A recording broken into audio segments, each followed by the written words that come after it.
Henrikas Nagys. Viešpatie, laimink visus. Žvaigždynai tokie šalti šią naktį, šią vienišą naktį. Viešpatie, laimink visus. Vyrą pavargusiom rankom prie mašinos ratų, pilką kareivį, jis mąsto apie namus. Ir žmonės mažose trobelėse šiąnakt. Palaimink, palengvink jų vargą. Bet mus palik, mums nieko neduok, nes mes ieškom tavęs.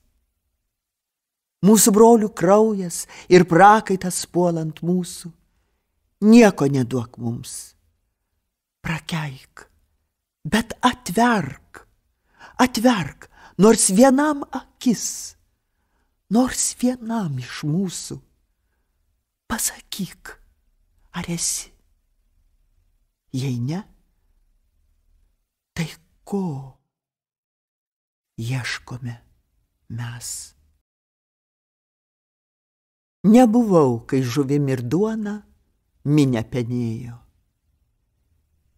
Nepažinau žvejų, kurie paliko tinklus, valtis, vaikus, vilnis ir vėją ir sekė mokytoją.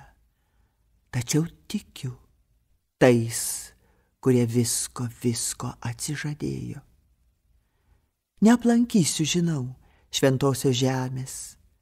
Man yra žemė visur šventa, bet nepamiršiu, įkmirsiu į gimtąjį namą, kelio, beržynais baltais ir brasta. Dar vis bandau prakalbinti žemę, vandenį, vėją, tikiu, sakalai kai kam meta sidabro plunksną, kaip sakoma senio, pasakoje sudėtoj poetams tiktai ir vaikams. Niekas niekad mums nebedaugins duonos. Dievo duona dera dienom, naktim. Niekad nebesulauksim stebuklingos žvejonės. Dievo sietuvos žvilga žuvim. Niekad neparduok savęs, tegul išrinktieji ieško išrinktųjų. Tu palik tarp paprastų ir tarp pilkųjų. Būk pažemintųjų brolių ir draugų. Dalį jų ir duoną jų priimk. Neatsižadėk jų. Lik paskutiniosios ir kalbėk tik jiems ir tik už juosios. Būki nebylio burna ir neregio akim. Būki dulkė dulkėse ir pelenų tarp pelenų. Vienišų viltim ir paliktų paguoda. Tuo, kurs nieko neima ir viską atiduoda. Nuolat alkanų tarp nuolat alkanų. Viską atiduok, nepasilik nieko sau. Išdrįsk tą vieną kartą, kaip akmuo, kaip paukštis pasinerti. Visas, visiškai ir atmerktom akim krisk. Krisk į atsivėrusią svaiginančią žydrynę.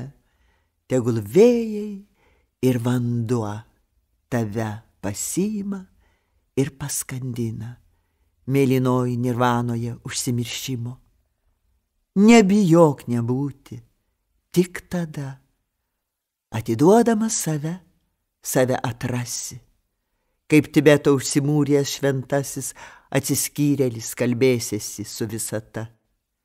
Ir suvoksi, kad esi tik tai mažytė nereikšminga dulkė paukščių tako, snaigė sniegui sningant, sulėdėjusios miglos kristalo atšvaita, kuri vos pradėjusi žėrėt jau dingo. Visa atiduok save, visai, ir būk laimingas. Mes vis dar kalbam apie baltą brastą, atokaitoj toli Žemaičių kaime. Tyra tėkmė tekėjo per geltoną smėlį, mūsų plaukai saulės nudeginti, geltoni, kaip smėlis, kaip rugių laukai, kaip gintaras ir vaškas. Tyra srovė nubėgo per geltoną smėlį, draugystės mėlynajam veidrodyje veidus supdama. Mes dar tebekalbame apie karštą ugnį, plevenančią miglotą vakarą ir rudenį prie kelio, kada drebėdamos, atgrubę mūsų rankos, panašios vienos į kitas kaip brolių, viršum žarijų laikė krintančią į žemę naktį. Mes kalbame apie bevardę mažą stotį, atsiminimų lygumose tolstančią nuo mūsų, kur paskutinį žodį sukapojo ratų ritmas ir geležiniai dūmai mums išdegino akis. Mes kalbam apie pasakų pasaulio paukštį, kurios sparnus nukarpė kietos laiko žirklės.